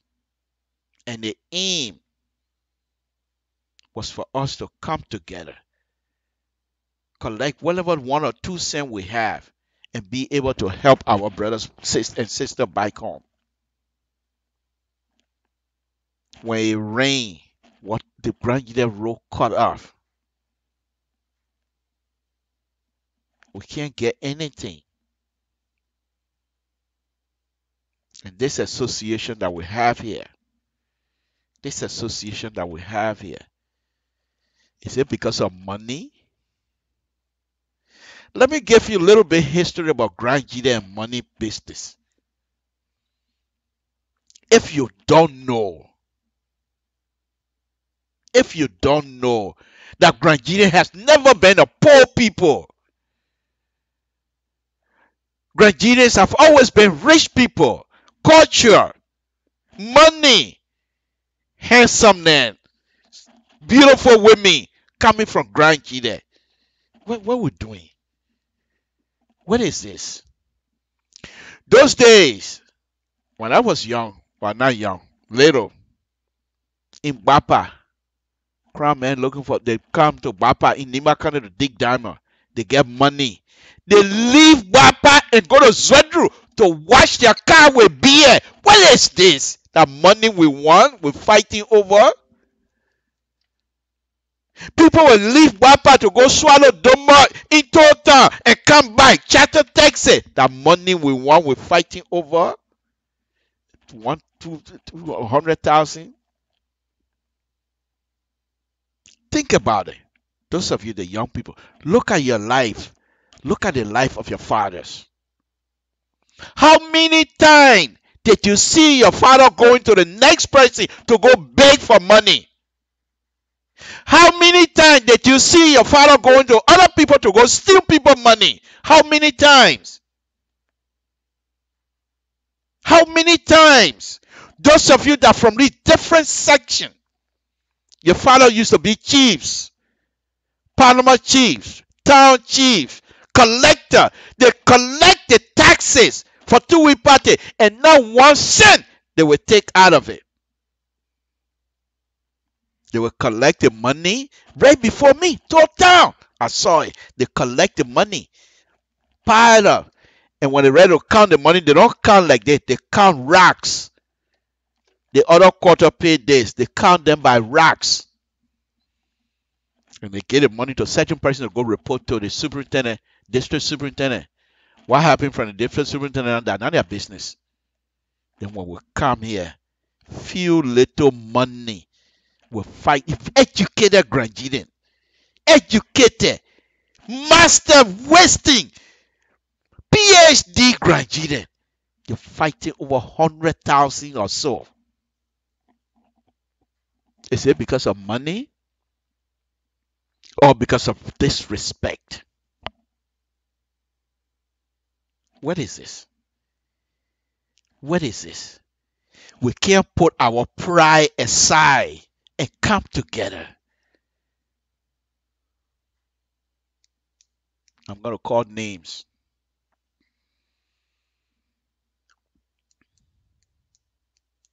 This is bringing tears to my eyes, to be honest with you. Because you got potential. And I will call names. I'm Blaku. You can't eat my hair. I will call names. The names I'm calling, I'm not saying they're responsible.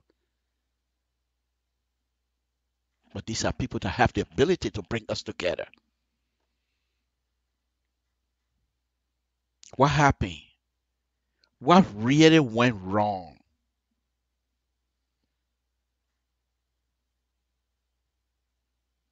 Nyano came. Nyano put the association together. Everybody that comes after Nyano. Thomas Cullen, Matakana came. Henry Clay came. What went wrong? Thomas Cullen, Fred Guian, Menye. What's happening to us?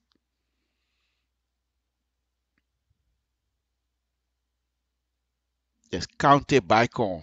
our brothers and sisters are suffering back home, we sit here and fight. Are we not able to resolve our issues?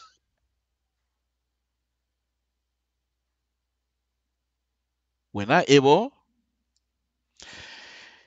When Samson talking sometimes, we have to listen sometimes. Not because the man shot and he call himself Bloku, oh, that Bloku talking man. No. This thing started. And I said it. All the you're making, the day you make mistake and get the women of Grand Jury Association involved in your conflict. Not that you'll not be able to put it together, but it'll be difficult. Why? Why? What was my reason? And I've stated my reason, and I'll continue to say it. Because the women of our community are the backbone of this association. And if you disrespect the women, you're doing wrong.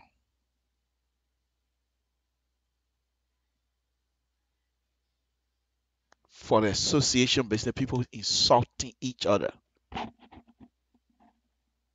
For Grand Jury Association.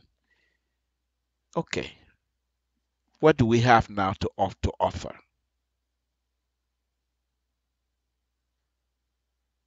What do we have? This is very sad. Very sad. There's young people that are waiting in line to take leadership. But they're not going to be able to do it because we're in confusion. We're having conflict. Both chairmen suspended, the other person, we suspending each other. And other people looking at us and laughing. This is what I got to tell you. And I'm not ashamed of it. When Grand Jury County was at the height, whenever we get into the Liberian community, we suck up the oxygen in the room. Every one of those Liberian community organizations, hey, Grand Jury, yeah, Grand Jury, when you get together. I'm not the only person that heard that. You heard it yourself. Is that what caused us mad? That what get us vexed that we want to bust the thing? Because people jealous of us. Therefore, we must destroy it so they can stand over us. Is that what you want? What do we want? Where are we going? I'm going to be involved. I'm going to be making some phone calls and try to see reason for us to come together. Me being involved or making phone calls doesn't mean anything. I have no power. These people that are leading us, they are elected. I respect them because they are my leaders. It doesn't matter what it is. They are my leaders. I might not agree with them, but they are my leaders. So me coming to be involved does not mean that I have power. I got nothing. I'm putting myself out there for insult. I don't mind. I don't mind it. But at the end, we must have result. We must be able to come back together. If we come together, we can do great things for our people. Stay tuned. We will do our best in this community. We're not going to sit here and die here. We'll do our best to make sure this thing will come back together. Whatever it is, we're going to. Because some of us used to sing this song. Don't push people away. Don't do that. If somebody's wronged you in this community, this is a family organization. This is not a government entity. This is a family organization. And if one person is hurt, that person got family, that person got relatives, and those relatives got friends. You see where I'm going with this? It doesn't take much to split. The potential we have in this community And they all going like we got nothing. Grandians. Let me give you another one before I close here. Grandian used to make a buck of the CDC community. Go look at CDC government. Tell me how many Grandians are there that are ministers. Tell me how many Grandians are there that are in powerful position in CDC. Aha. Come together. Let's work. What is this that we can't face? I'll give you one last story, then I'll leave. In Bapa, when I was little, young man, very little kid, I think I was like about 4 or 5 years old, something like that. Every Sunday they used to have wrestling match. And you know, crap people, they're not good at wrestling. They can fight, but they can't wrestle. So the Gyo and the Marapo, they're very good at that. So they went to this place behind the train track. They had one big football field. They're gonna wrestle. I was there. I watched it. So this one guy, knowing fully well, Crown people can't wrestle. And Gyo, man, you ain't wrestle. You hold your toe. You on the ground. That's it. So there's one guy, slim guy, quinnable guy. He killed a cat and skinned the cat. 2 of them. And he put the cat skin on him. Blood running all over. He walked. They said, probably say, yeah, man, we got to wrestle. The man telling everybody, you throw me down, you die. I throw you down, you die. True story. I'm not making it up. I'm serious. Nobody want to wrestle him. So the Crown people won the wrestling championship that day. You throw me down, you die. I throw you down, you die. Who will want to throw a man down? Nobody want to wrestle. I throw this in here to say this. That we Crown people, we shouldn't wait until we have challenges on our hand before we try to do something for ourselves. I beg you. I wanted to call names, but then I'm thinking to myself, no. A big brother who's supposed to be involved to try to settle things, you don't come in public and start calling people names. You know, I want to call the leadership names. But you young people, you know yourself. You have the ability to lead. You please put this thing together. I beg you, whoever caused who, you put it aside and find reason to bring this thing back together. I beg you. There's no reason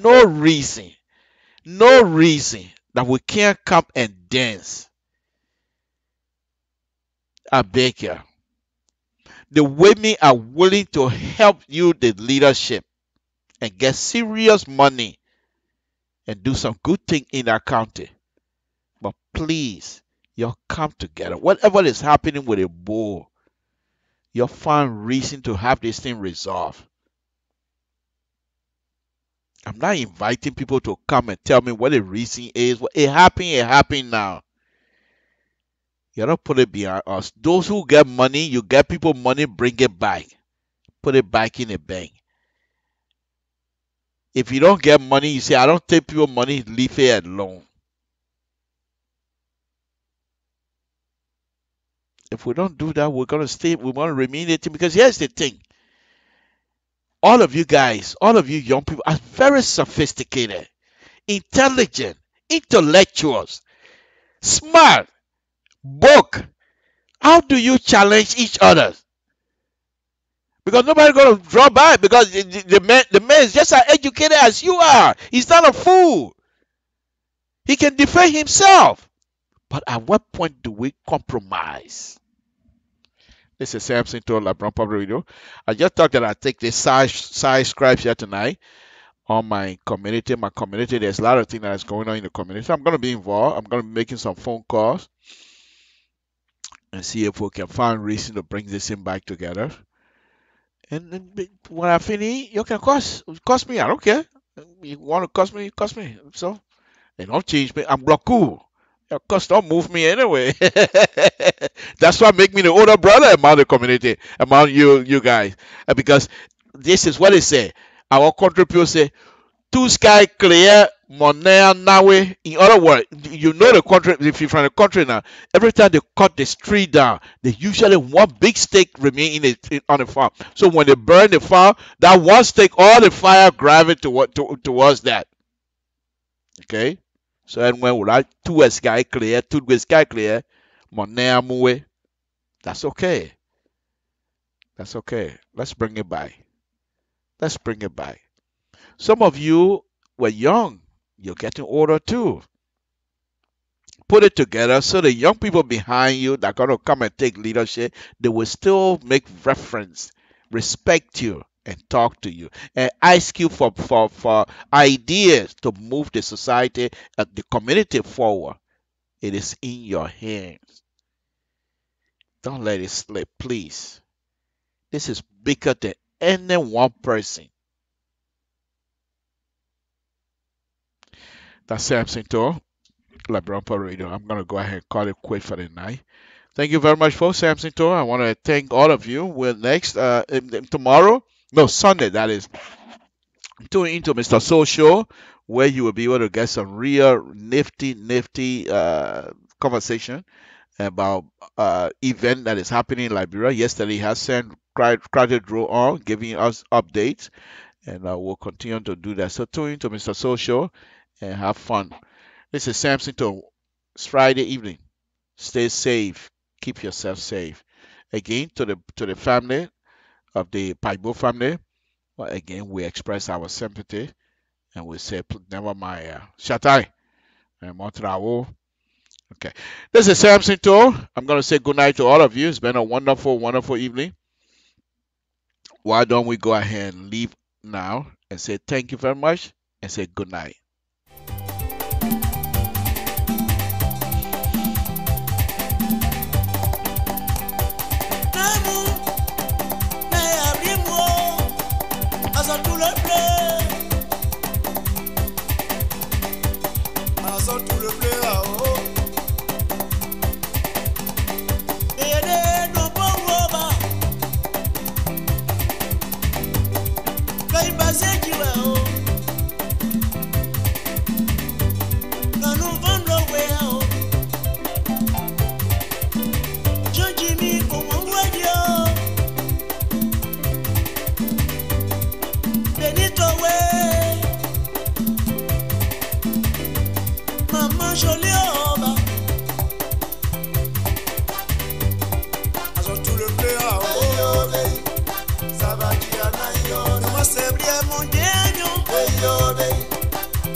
Anasiole